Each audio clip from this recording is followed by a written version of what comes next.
Did you know that one night at Monte Carlo Casino, the roulette wheel hit red 26 times in a row? Gamblers lost millions betting on black, thinking it has to come up eventually.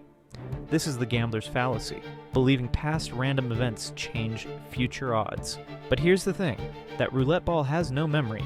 You see this everywhere though. People buy lottery tickets with numbers that haven't come up in months, thinking they're due.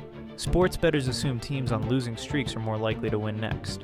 You might even think dating app matches come in streaks. Our brains evolved to find patterns because it kept us alive. See rustling bushes, assume predator. But true randomness doesn't work that way. Basketball players don't actually have hot hands. Those streaks are just normal randomness that looks like patterns. Same with stock pickers who think they're on a roll. Here's your reality check. Flip a coin 10 times and get 7 heads. What are the odds of the next flip being tails? Still exactly 50-50. Random events don't owe you balance.